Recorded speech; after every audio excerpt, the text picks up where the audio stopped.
This is Damage Reports, a video podcast about the modern day Star Trek. Recently, CBS launched a trailer for Star Trek Lower Decks that both me and Mike watched and had polar opposite opinion on the trailer. I saw the trailer and I thought, oh my God, this looks like a pile of shit. And Mike, you saw the trailer and your feelings were? I'm going to watch the show and judge from the finished product. How dare you? How dare Right. you? That disgusts me. Much of Star Trek review shows are either from a very negative place or from a very positive place. Like there seems to be... Which is us to a T. Yeah, that seems to be the two camps that Star Trek has fallen into now. Either you think everything that comes out of Star Trek is horrible and the people should be removed, or you think Star Trek is finally good. We're just going to start talking about it. So we'll go ahead and say spoilers. Should we say spoilers for anybody listening? Like you are listening to this before you watch. Let's put spoiler alert right before we did that. So yeah. when I start saying the Cerritos, you'll put in that little klaxon. There you go. And it's more of a comedy. It's about the crew members that aren't the important crew members on a ship. Whereas you have Kirk, Spock, and McCoy and the bridge crew, and you followed them through all of their series and their movies. This is about the assistants and the grunts that work on the lower decks of the ship who make the starship run. It's a comedy. It's not focusing on the most important parts of the ship, and even the ship itself isn't an exploration ship that goes out and meets these new cultures. This ship is the ship that shows up after the Enterprise. So if the Enterprise goes somewhere and makes first contact with a culture and says, you are technologically advanced enough to become part of our Federation culture, do you want to join us? And they're like, yeah, sure. This ship then shows up and signs all the paperwork and says, this is how we do things. Here's some of our federal aid. Here's a paycheck protection program, and gets them going. So like we said, this is the first episode. The title of this first episode is one of the best parts of the episode. It's called Second Contact, and which is a great Star Trek reference. Both a great Next Generation episode and number 8 film. I have like a list of like negative. I took notes because there was like, the deflector shields don't work. It's like hidden things. I was like, that's not how a starship works. So I guess they're deflector. Let's get into that stuff, and I'll agree. so that we don't do two lists. Okay. We'll do the agree disagree. So like if you say we don't like it, I'll say no, I did like it for this reason. So it's not you saying what you liked and disliked. We can just discuss it. Okay. Well, the ships don't work how we've been told the ships work. Like, tell me why. Well, like, we learn in Next Generation that the ship cleans itself. That's why we never see somebody pushing a broom. That's why, somebody like Barclay is in engineering and not cleaning a toilet, because the toilets clean themselves, the holodecks clean themselves. Of a writer that was on the show, and Gene Roddenberry scolding him because he is like, you don't know how the ship works. And he's like, what's a deflector? And he's like, those are the shields that come up. And he's like, no, the shields are the shields that stop like it getting shot. The deflector is this beam that gets shot out that moves everything out of its way. So the ship, when it's going, faster than light, it doesn't hit a little pebble that goes through the whole ship and kill everybody. Could a deflector dish be broken and not work? Absolutely.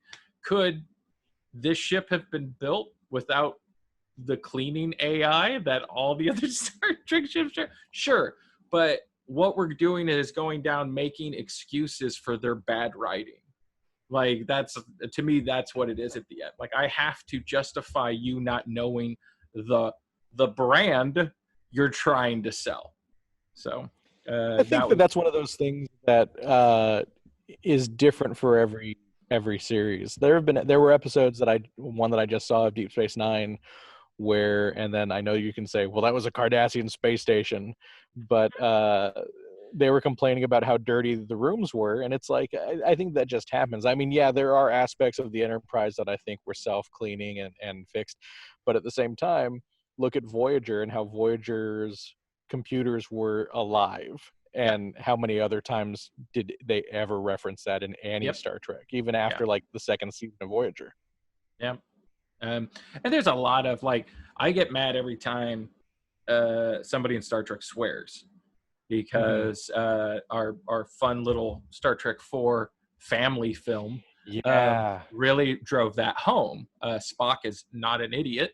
Spock is very intelligent, and is confused when he goes back to 1984 Earth, because everybody is saying double dumbass on you, and which leads to a hilarious running gag of Kirk telling him, well, this century everybody swore. You'll find it in all the writing of the time, and no one will take you seriously unless you swear. And Spock just goes, like, that's it. He gives, if you go back and rewatch it, he gives a little and then every scene he's in, he adds a swear somewhere while he's talking, which is like My favorite being when he goes, it's towards the end, and like, hey, when are you going to be ready to go? And he goes, 1 damn minute, Admiral. That's the button. That's like the end of the jokes. I agree with you on that.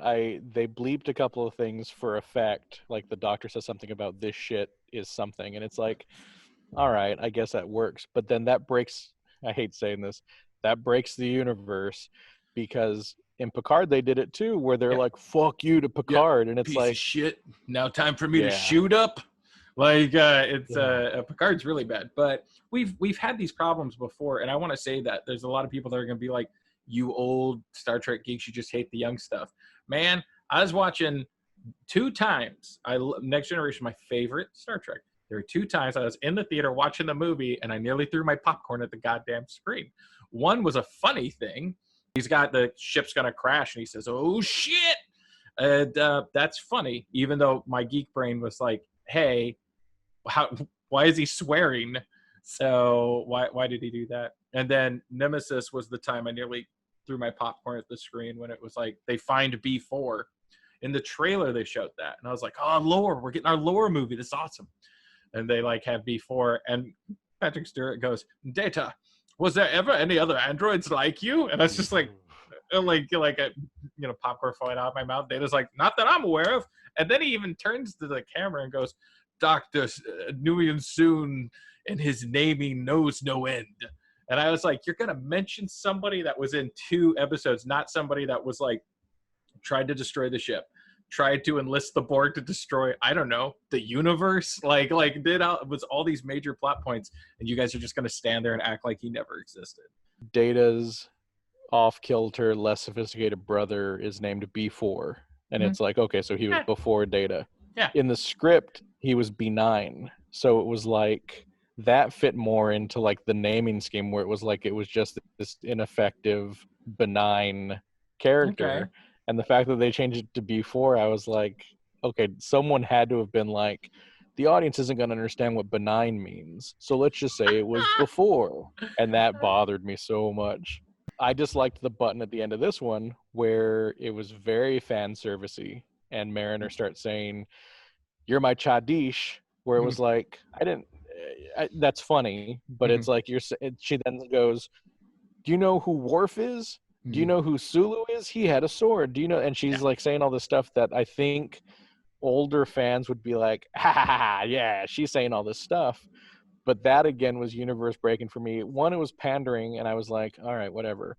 But in Relics, Scotty shows up on the Enterprise because there was this transporter accident that he crafted so that he could like survive. None of them know who Scotty is. They're like, oh, I guess he worked on the Enterprise 5 generations ago. Yeah.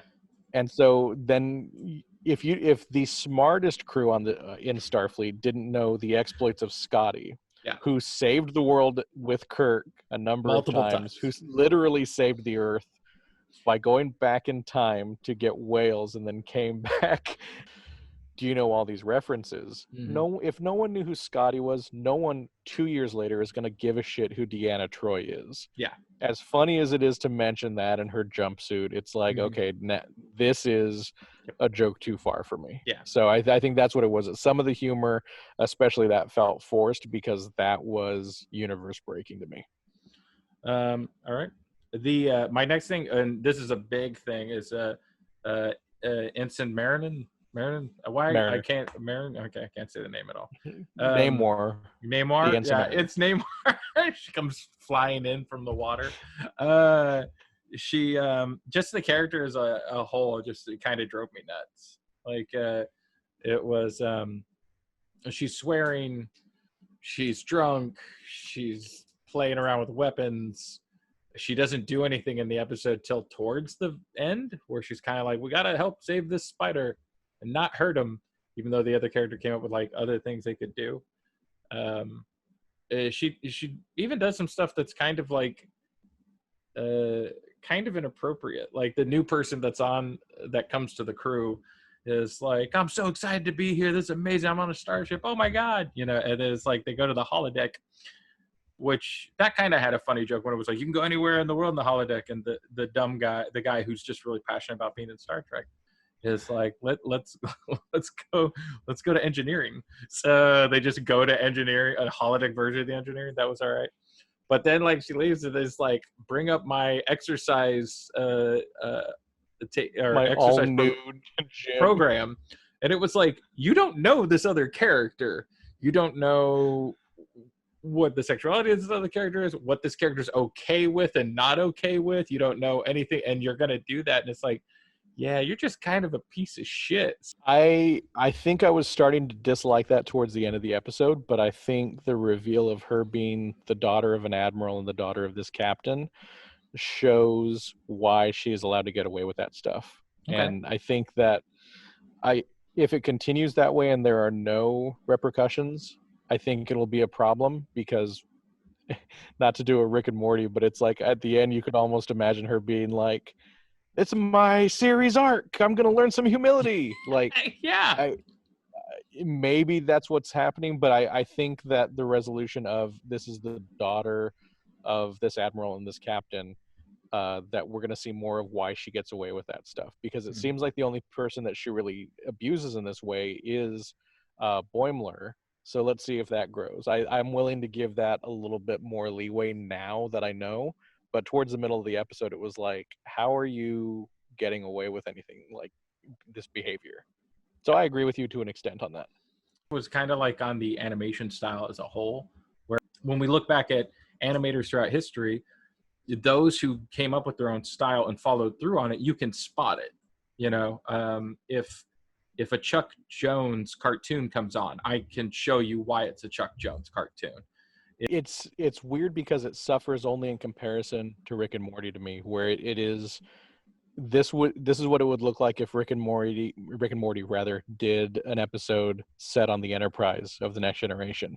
It would look exactly like this, and you wouldn't be able to figure how to interchange them. The opening credits have that monster sucking on the warp nacelle, and it looked like something out of Rick and Morty. Yep. And so I think that's what sucks now about modern animation, is that everything almost looks like a certain way. You find a style and it's going to look like that. I have never watched Bob's Burgers, but I don't like that animation either. So it's one of those things where it's like, if it looked more like Bob's Burgers, I'd probably be even more turned off, and don't know if there is any kind of middle ground on this, because maybe after the show I'll send you, if I could find it, the old designs for when they wanted to do a Star Trek cartoon before the J.J. Abrams movie. But they had a bunch of designs where it was like going to be like 200 years after Next Generation. But in my mind's eye, I remember that artwork looking a lot like this. So I think that's just a problem with how TV animation looks nowadays. But I still think, imagine if they looked like the Inside Out characters. Yeah, but Matt Groening has a style. We've got was it Disenchanted, which is not a great show. Yeah. It's got some good moments, but yeah, the Disenchanted characters, the Futurama characters, and the Simpsons characters could all exist in the same room. And I can, not to tease Matt Groening, but you can tell Matt Groening's animation style because no one can ever look straight forward. Everybody's got to look at the side, but that's how that guy draws, and that's the style and that he's trying to create, and he gets his team to create. Cartoon is going to look like there's a kids a kids focused Star Trek show coming out in a year or so called Prodigy, that's based on like kids younger than Starfleet Academy. So are they going to go with this same style, or is it going to be completely different as well? That's going to be a weird thing for the franchise. Star Trek As if babies. I'm a stakeholder and I care. Yeah. I want Star Trek babies to have the Muppet Babies theme song, just Star Trek shoehorned into it. So Star Trek babies making our dreams It's just come that true. episode Yep. of Next Generation where they all got younger. Yeah. And their clothes changed proportionally as well. Yeah.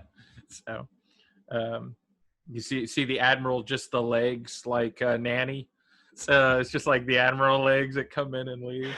So, then my last criticism about the show is the kind of like the reason why I don't like it is as a sitcom, it wasn't funny enough.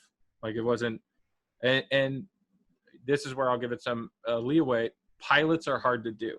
Everybody who's ever made a pilot says that every time. Like pilots are hard to do. Tina Fey's got a great rant in Bossy Pants about how 30 Rock was a nightmare, which is funny because I watched that pilot and I thought it was great. And I honestly think Kimmy Schmidt, Unbreakable Kimmy Schmidt, is a perfect pilot. I'm glad you clarified Unbreakable Kimmy Schmidt and not one of the other many Kimmy Schmidt TV shows out there. Yeah. So not the Fold and Sell Kimmy Schmidt, not the Some Assembly acquired Kimmy Schmidt. I love all those offshoots of it, but it's the Unbreakable one. And The unbearable lightness of Kimmy Schmidt. so the talented Kimmy Schmidt. That pilot's like perfect, where we're introduced to all the characters, we're introduced to the world. It's very funny, and it almost doesn't take a breath. You know, it's like boom, boom, boom, boom, boom, so that we get our exposition out of the way. It was, as a sitcom, was not funny enough to be like a sitcom pilot that I'd be like, yeah. And as a Star Trek pilot, that wasn't Star Trek enough for me to be like, yeah. So now it doesn't achieve either of its goals that I thought it should achieve. One. Yeah. I'm worried now. I wonder how that's going to bode for the rest of the series, because with Picard and with Discovery, they've always premiered like the first 2 episodes of the shows. So do they not have enough faith to have shown both episodes of this? Or is this as good as it gets? Now I'm worried. Well, there was a preview for everybody that saw the first 2 episodes, and people loved it. And I watched some interviews with the cast, and everybody says episode 8 is the episode. So we got to make it to episode 8 of this pile of shit show. Anything else negative from you? No, they were all in conjunction with what you were saying. It was just some silly stuff in there. I like the concept of it's these lower. There's a great Star Trek Next Generation episode called Lower Decks that is about the people at the bottom on a starship, and it's a great episode. I think it's season 7. Yeah.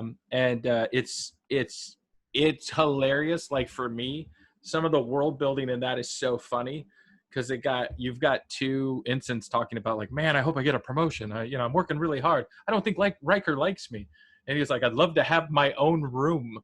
And then the Vulcan ensign is like, you don't like sharing a room with me? And then cut to every scene of Riker and Picard walking into a mansion, like on their rooms. Like Riker's got a room for his saxophone. Well, I will say I liked that in terms of Boimler says, this is where we live, in the hallway. And it's just these bunks. And it reminded me of Star Trek 6, where they get on the alert on the PA and they're like, hey, we're going into battle. We need the coroner because 2 guys just showed up dead. Mm-hmm. And they show all these people waking up and they're on bunk beds. It's like 6 people in one crew. Yeah. And it's like, yeah, that would suck. You just saw Captain Kirk's palatial like comically suite, big, and these kids are on bunk beds. Yeah. The concept of these are going to be like our 4 characters. We're going to follow them. Here's what they're about. And I could be about all of that. They just need to be written well.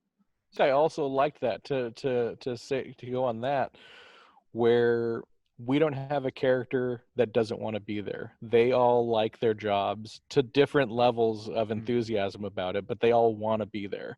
And I think that's an interesting way of working within that Gene Roddenberry frame of reference, where it's not anybody who's there against their will. It's not an Ensign Rowe type situation. They Yeah. all want to be there. Some of them might feel differently about their jobs, but they're all happy and they're all good at their jobs. I Yeah. like that. Well, Ensign Mariner, Namor, not so much. She's the only one. But I, when we find out that she's the Star Trek Trust Fund kid that's being forced to be on there or has no place to go or something like that, then I kind of want to explore that. Yeah. So those would be the things that I did like. Like I like the dynamic of the characters, and I like what this show is setting up to be. So, and I will say I like the positivity in that as well with the characters, that the Rutherford character is now, they say it a couple times, I'm now part cyborg, but he's not upset about that. He's like, this is just what happens. To them it's like, oh, you know what, I'm wearing a cast now, like, or I got laser eye surgery. It's like, this just happened. And it's not a brooding character who's like, no, I'm part cyborg. He's like, it's cool. So I like the positivity that they're, and hopefully it's intentional, but the positivity of all of these characters still looking on the bright side of things. Yeah. And the other thing, this is a personal thing, is I hate prequel. I hate pretty much all prequels. I loved them as a kid. I was like, oh, what happened before? And then you know how every prequel ends? It leads up to what you already know. So just especially in the last like 12 years, anytime somebody's like, it's a prequel to this, I just roll my fucking eyes, man. I roll my eyes hard, and I don't care. I just don't care. I didn't care about Enterprise. I didn't care about Rogue One. I knew what happened in Rogue One. Why? Because they mentioned it in the briefing room. I'm good. Like not everything needs a backstory.